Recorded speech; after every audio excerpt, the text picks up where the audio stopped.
I could feel the eyes on me before I even reached the dining table.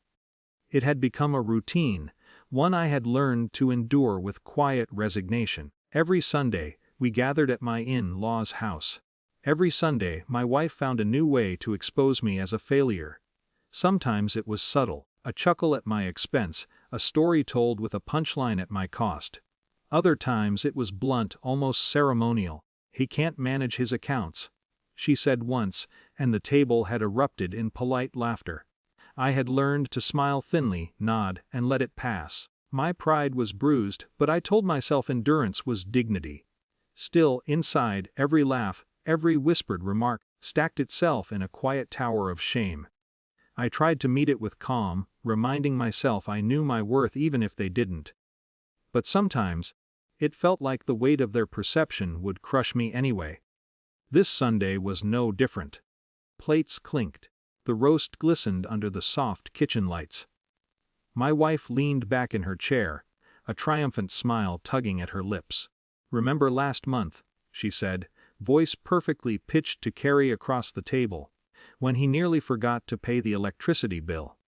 Classic, right? A ripple of chuckles spread through the room. My father-in-law shook his head with that polite amusement reserved for in-laws. My mother-in-law smiled faintly, as if trying to smooth over the sharp edges. I sat, hands resting on my lap, jaw tight, forcing myself to breathe evenly. I caught a glimpse of myself in the reflection of the silver tray, slumped posture, tense shoulders, eyes flicking around the table. The man I saw was not a failure. Not really. But tonight, in this room, I was. I wanted to speak. To correct her.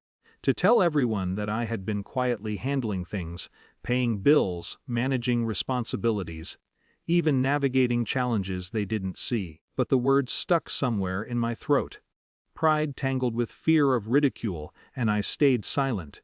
Then, something unusual happened. My wife's phone buzzed. She reached for it mid-laugh, glancing at the screen. The moment her eyes read the notification, the entire room seemed to pause. Her laughter faltered, lips pressed together, expression frozen. I followed her gaze and realized that this wasn't just another message. It was an alert, an official notice, unmistakable in its tone and authority. My bank, my account, my latest project, whatever it was, it carried undeniable weight. Her smug smile vanished, replaced by a blank, startled acknowledgement. The room went silent. Everyone's eyes darted between her phone and me. I sat upright without realizing it, heart hammering, pulse steady but alert. The shift was immediate.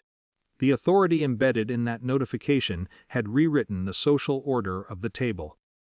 For the first time in years, I was not the punchline.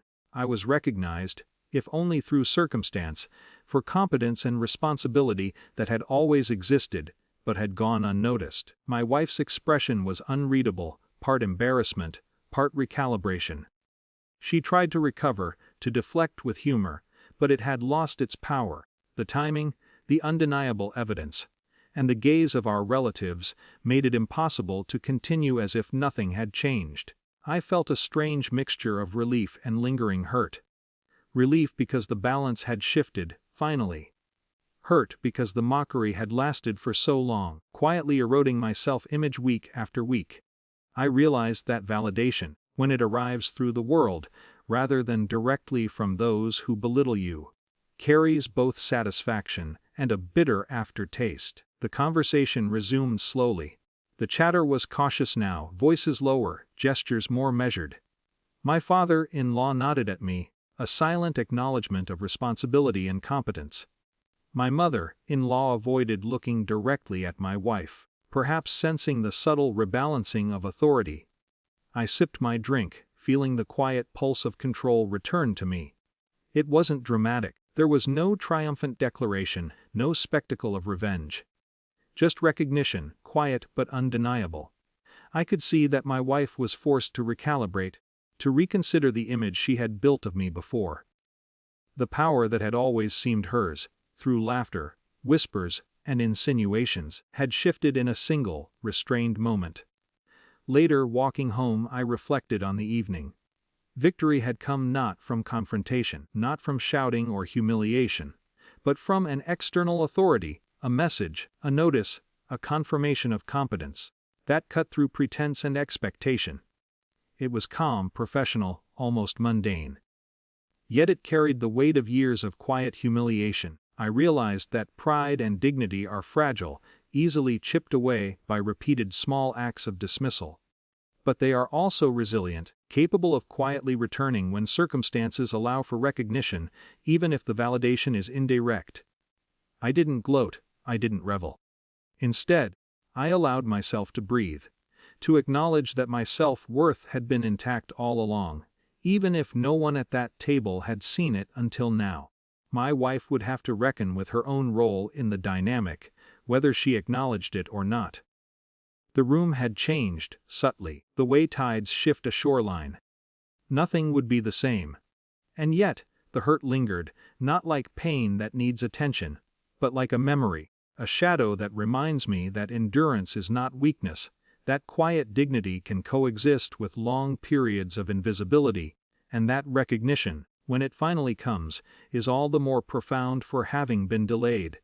I reached home, hung my coat, and sat by the window, letting the night air drift in. The city moved on outside, indifferent and persistent. Inside, I felt both the weight of years and the calm of a balance restored. It was not perfect. It was not complete. But for the first time in a long time, I felt both acknowledged and intact, the fragile equilibrium of pride quietly reclaimed.